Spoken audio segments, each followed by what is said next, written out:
President Joe Biden is on former President Trump's social media platform, Truth Social, and it has people wondering why. At Biden HQ truthed, quote, "Well, let's see how this goes. Converts welcome." I will say that it'll take more than that to get me on Truth Social. I already have a love-hate relationship with social media that seems to lean more in one direction than the other, but it is amusing that Trump, the champion of freedom of speech, as long as it's flattering to him, now has to contend with his nemesis, the man who defeated him in a national election for the presidency on his beloved platform in his very own safe space. And the Biden campaign, with over 23,000 followers as of me recording this, is already more popular on Truth Social than Trump's campaign is, which only has 19,000 followers. Biden HQ, however, only follows one account, and that is Trump's personal account. Since joining, Biden HQ has been truthing, actively calling attention to dysfunction within the Republican Party, posting news highlights of Republicans speaking poorly of their own fellow Republicans, and clips of Trump being Trump. It's fun if you're into that kind of thing. Will Joe's presence on the right-wing platform be enough to incentivize more people to join? Who knows, but Trump could really use a miracle. I know we talked about this back in September,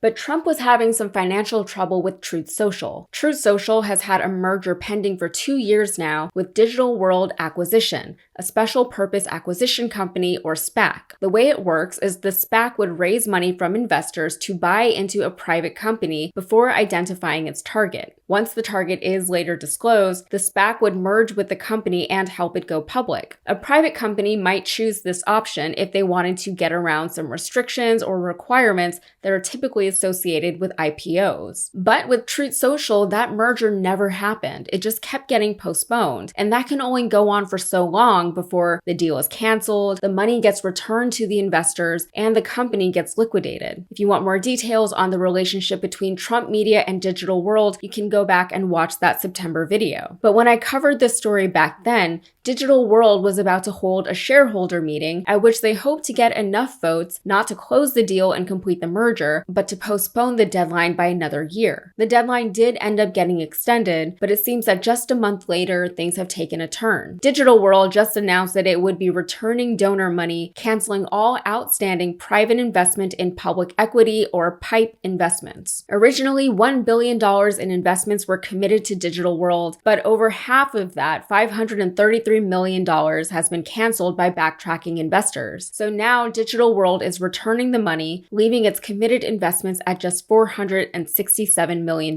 In other words, if Trump decides to still go ahead with the merger, Trump Media won't get the $1 billion from Digital World, it'll get less than half of that. Trump Media CEO Devin Nunes, who you might remember from Congress, is saying that this is actually a good thing. He said it's all a, quote, important step in the best interest of shareholders that wanted to complete the merger as soon as possible. The Digital World CEO, Eric Swider, said, quote, "Despite how others may seek to categorize the PIPE commitment cancellations, we want our shareholders to understand that these cancellations are a positive development in our ability to consummate the business combination." So it's a good thing, but they're not saying how or why, which is fine. They don't need to convince me. But Forbes did say that the company's, quote, unaudited quarterly financial statement from last year should no longer be relied upon because of a material weakness in the internal accounting practices. It all sounds like it's just a matter of time before this whole thing implodes on itself. And as someone who longs for the days before social media was even a thing, because I'm an old lady millennial, I don't care if it does. But for those who do care, and even I can admit that social media does have its benefits and utilities, Truth Social users will still have somewhere to go to meet up with each other, to congregate with their former fellow truthers. They will find each other. They have X for now, which is fun for them and for no one else. They also have Rumble and I don't know what, like 4chan. They will be fine. Truth Social, however, might not be. All right, that's it for me. If you got anything out of this, please like and subscribe to the channel, and be sure to follow me on all the socials, even though I don't post very often. Also, please check out my new podcast, Modern Context. Episode 5 is out right now. Thank you.